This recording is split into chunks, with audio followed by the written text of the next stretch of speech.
ಎಲ್ಲರಿಗೂ ಶುಭೋದಯ. ನಾನು ಈ ವಿಡಿಯೋದಲ್ಲಿ ತಮ್ಮೆಲ್ಲರಿಗೂ ಒಂದು ಯೋಜನೆ ಬಗ್ಗೆ ತಿಳಿಸ್ಕೊಡ್ಬೇಕು ಅಂತ ಅನ್ಕೊಂಡಿದ್ದೀನಿ. ಇದು ಎಲ್ಲರಿಗೂ ಹೆಲ್ಪ್ಫುಲ್ ಆಗುತ್ತೆ. ಏನು ಅಂತಂದ್ರೆ, ಈಗ ಮನೆಯಲ್ಲಿ ಗೃಹಿಣಿಯರು ಇರ್ತಾರೆ, ಹಾಗೆ ನಿರುದ್ಯೋಗಿ ಯುವಕರು ಇರ್ತಾರೆ, ಹಾಗೆ ಮಹಿಳೆಯರು ತಮ್ಮ ಕಾಲ ಮೇಲೆ ತಾವು ನಿಲ್ಬೇಕು, ತಮ್ಮದೇ ಒಂದು ಉದ್ಯೋಗವನ್ನ ಕಟ್ಕೊಳ್ಬೇಕು ಅನ್ನೋ ಕನಸನ್ನ ಕಂಡಿರ್ತಾರೆ. ಆದ್ರೆ ಅವ್ರಿಗೆ ಇನ್ವೆಸ್ಟ್ಮೆಂಟ್ ಪ್ರಾಬ್ಲಮ್ ಇರುತ್ತೆ. ಸೊ ಹಾಗಾಗಿ ಅವರು ಯೋಚಿಸ್ತಿರ್ತಾರೆ, ಬಿಸ್ನೆಸ್ ಸ್ಟಾರ್ಟ್ ಮಾಡೋಣ ಬೇಡೋ ಅಂತ ಹೇಳಿ.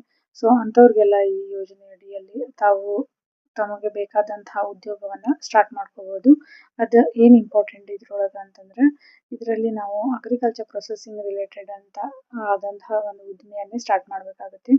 ಇದು ಮಹಿಳೆಯರಿಗೆ ಹೆಚ್ಚಾಗಿ ಅನುಕೂಲ ಆಗುವಂತಹ ಯೋಜನೆಯೇ ಆಗಿದೆ. ಯಾಕಂತಂದ್ರೆ ಇದ್ರೊಳಗೆ ನಾವು ಬೇಕರಿ ರಿಲೇಟೆಡ್ ಆಗಿರಬಹುದು, ಹಪ್ಪಳ ಸಂಡಿಗೆ ಉಪ್ಪಿನಕಾಯಿ ಮಾಡೋದಾಗಿರಬಹುದು, ಹಿಟ್ಟಿನ ಗಿರಣಿ ಆಗಿರ್ಬೋದು, ಶಾವಿಗೆ ಬೇಳೆ ಒಡೆಯೋ ಮಷೀನು, ಖಾರ ಕುಟ್ಟು ಮಷೀನು, ಈ ರೀತಿಯಾದಂತಹ ಎಲ್ಲ ಮಹಿಳೆಯರಿಗೆ ಗೊತ್ತೇ ಇರುತ್ತೆ. ಅಂಥವರು ಈ ಯೋಜನೆಯಡಿ ಸಹಾಯಧನವನ್ನು ಪಡ್ಕೊಂಡು ಹಾಗೆ ಸಾಲವನ್ನು ಪಡ್ಕೊಂಡು, ಇದರಲ್ಲಿ ಮತ್ತೆ 50% ಸಹಾಯಧನ ಕೂಡ ಇರುತ್ತೆ.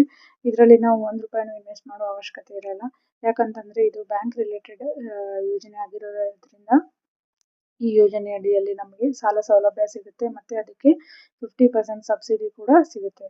ಸೊ ಈ ಯೋಜನೆ ಅಡಿ ತಾವೆಲ್ಲ ಯಾರಾದರೂ ಉದ್ಯಮವನ್ನು ಸ್ಟಾರ್ಟ್ ಮಾಡಬೇಕು ಅಂತ ಅನ್ಕೊಂಡವರು, ನಮಗೆ ಇನ್ನೂ ಹೆಚ್ಚಿನ ಇನ್ಫಾರ್ಮೇಶನ್ ಬೇಕಂತಂದ್ರೆ ನನಗೆ ಕಮೆಂಟ್ ಮೂಲಕ ತಿಳಿಸಿ. ನಾನು ಈ ಯೋಜನೆ ಕುರಿತು ಒಂದು ಲಾಂಗ್ ವಿಡಿಯೋ ಮಾಡಿ ಯೂಟ್ಯೂಬಲ್ಲಿ ಅಪ್ಲೋಡ್ ಮಾಡ್ತೀನಿ. ಹಾಗೆ ಈ ಯೋಜನೆಯ ಸದುಪಯೋಗನ ಪಡೆದುಕೊಂಡು ತಾವೆಲ್ಲ ಒಂದು ಹೊಸ ಬಿಸ್ನೆಸ್ ಸ್ಟಾರ್ಟ್ ಮಾಡಬೇಕು ಅಂತ ನಾನು ಆಶಿಸ್ತೀನಿ. ಸೊ ತಮಗೆಲ್ಲ ಈ ವಿಡಿಯೋ ಇನ್ಫಾರ್ಮೇಶನ್ ಹೆಲ್ಪ್ಫುಲ್ ಅಂತ ಅನಿಸಿದರೆ ಪ್ಲೀಸ್ ನನ್ನ ಚಾನಲ್ಗೆ ಸಬ್ಸ್ಕ್ರೈಬ್ ಮಾಡ್ಕೊಳ್ಳಿ, ಹಾಗೆ ಶೇರ್ ಮಾಡಿ, ಹಾಗೆ ಏನಾದರೂ ಇಂಪ್ರೂವೈಸೇಷನ್ ಇದ್ದರೆ ಕಮೆಂಟ್ ಮಾಡಿ. Thank you. See you in our next